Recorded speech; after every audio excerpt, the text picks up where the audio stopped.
Mbote na balandi nyonso ya Fiché Tout TV esika nyonso bozwami partout dans le monde bozwi libaku ya kolanda émission na biso na mokolo ya lelo. Ezangai servante na bino Naomi Chikamulamba na pesi mbote na maman Fiché Tout TV esika nyonso zwami na pesi mbote ba gros bisous à toi, merci maman. Na pesi mbote na ma mère biologique Amédée Kankou, na pesi mbote na Noëlla Mulamba, na moni kuna Israël Mulamba, na pesi mbote na famille Mulamba Mobimba.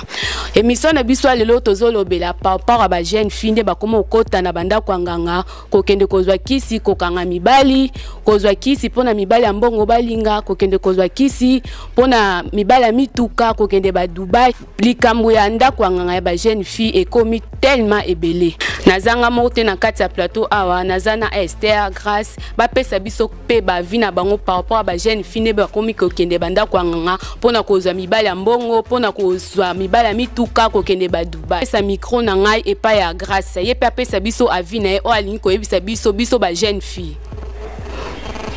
Merci beaucoup pour la parole. La contribution dans les causes à la boue par rapport à la jeune fille à 21e siècle, je peux dire. On a un exemple parce que nous avons vivre événement dans le quartier na biso ya Fimon Boé à Uchi Kosimba à côté d'Akwanganga pour na mobile et puis ba conditionner que non il faut bima na mutaliboma. Ce qu'on a bimina mutaliboma quartier na biso et puis le matin mutaliboma on y a bimina na butu ce qu'on attend mutaliboma à reconnaître y a komi kolanda ye na quartier to bakeya tozaki na fio na butu azelengi fio azaboyebo siko vu que fio wana esala ki so pendenge nini wana abeli liboma na quartier na biso to vivre événement vraiment na quartier na biso yo na kokolo ba conseil na ko pesa eza que toza trop précis na monde lelo parce que to lingi kaka que toza la mode donc ceux qui muninga zanango ngape fona zanango à la mode nezo boma biso donc nande makamba Dubai ye kozwa maboye ke ba fi ba komi mingi qu'on s'intéresse mingi ko kende Dubai ko somba biloko yango vraiment que ezo pousser ba jeune fille ko kotanda ko nganga pour na luka mobali azana mbongo pour na okanga ba mibali ko luka ba tata baza déjà ba marié donc tout ça yango ezo créer vraiment monde lelo komi ba fi vraiment ba komi bien te na monde lelo. Donc, on a des exemples à maman la bisoté. Donc, bisoté comme quelque chose à la mode. Donc, comment on vit à apprécier ma casse. Vit apprécier ma casse. Donc, naza kaka la mode. Muninga zana oyo ngapi fona za nango. Muninga sombi o ngapi fona za nango. Tout ça na makasi na moko boko kate. Donc, ils ont poussé ba tout kaka que non. So na ozela temps nzambe ko wumela parce que nzambe il faut en patience so ozela nzambe. Sikoyo ya nzambe batike komi que non. Funa ke luka yanganga okoya nzambe ume yanganga ume yango te funa ke luka yanganga yango moni ke ba fi ba komo koto banda kwa nganga mingi po azala kaka la mode parce que nzambe umelaka soko azozela temps nzambe ko umela donc faut la mode wana fa ke luka kanda kwa nganga pas si ba téléphone na cher fa somba kabelo ala ta azala kaka la mode. Donc tout ça dans le monde internet to ko sur Facebook boy dans ma kamuto zo ba internet yango to meme ngoti na vie na biso c'est ça on a ngana contribuer pour nous. Merci. Ba jeune fille nazo bonde la bino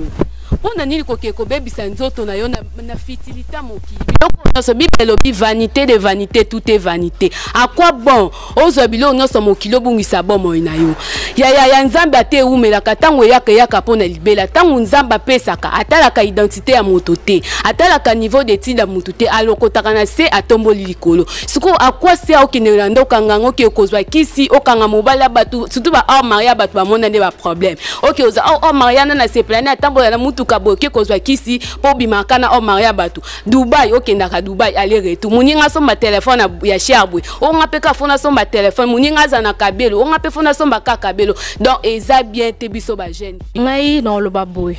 ba jeune fille lelo en tout cas eza pas si mingi pe mawa ba jeune fille lelo bali kozela temps na bango ekokate baza tellement pressé soit muninga lelo ko boy ngape boy muninga sali boy ngape boy en tout cas eza vraiment pas si mingi na motema ce qui tano ekokite pourquoi okene ko luka kisi pourquoi ko tanda ko nganga po so autant mususu et sengeli peut-être na yote alors ba jeune fille en tout cas eza pas si pe mawa mingi na ko pesa ba fille eza ka que ba fille il faut kozala na patience na vie parce que ba loba la patience patience c'est la longueur du temps. Donc moi 6 ans na patience. Ce qui t'en a quitter maman vanda sambela nzambe. Donc tika biyo ko tika bikenda kenda ona sala bo ona boy. En tout cas eza bien té. Parce une fille, il faut qu'on la vigilante, qu'on la pressée te zela tango nzambe ayebi tango nina ko pambola yo nzambe ayebi ngonga nini oyo ko kisamata musuli bana oya malamu okekobeba sa vie na lelo pona kota nakanganga melobi kuna oye obebi sita musu makambo o nzambe bongse pona yo. Non, pesa mbote nanga bongo na mama de mama mère de mère yemo ko mama affiché tout TV moi c'est pembe akosa ngina ndakute mambote belé bisiko zali na pesi mbote nanga na exaucé mata femme de longue jambe fille noire moi c'est angolo. Merci. Boti kola conseil asuka ndeko na biso moi c'est Esther auti kopesa biso boye na kopesa micro na ngai pa grâce et pas pesa biso conseil na ye asuka oya kopesa na biso ba jeune fille. C'est juste que tous en la patience, ba jeune fille, tous la moment nzambe.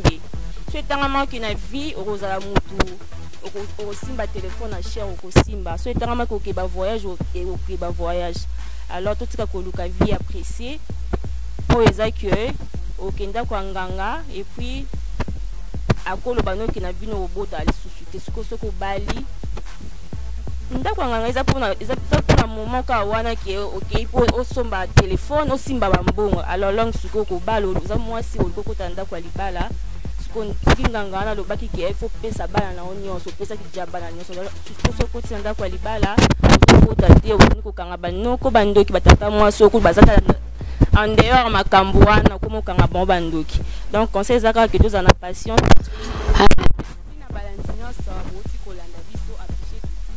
Nous sommes à la fin de cette émission, mais conseil on a IP servante na bino nazo pesa ba jeune fille boza la pressé na vite boza la pressé na vite nganga tango apesaka akataka ba délai mais tango nzambe na biso apesaka délai za kate za kapona libela ba jeune fille boza la pressé te na vie bozela ya nzambe eza bien ke bokende na makamoko ya futilité oyo ko memona libulu donc eza bien te bon to komi na suka ya émission na biso mapesi merci na balandi nyonso oyo bazwi libaku ya kolanda biso na pesi mbote lisusu na mama nanga affiché tout TV merci mère pour cette occasion na pesi mbote na exaucé mata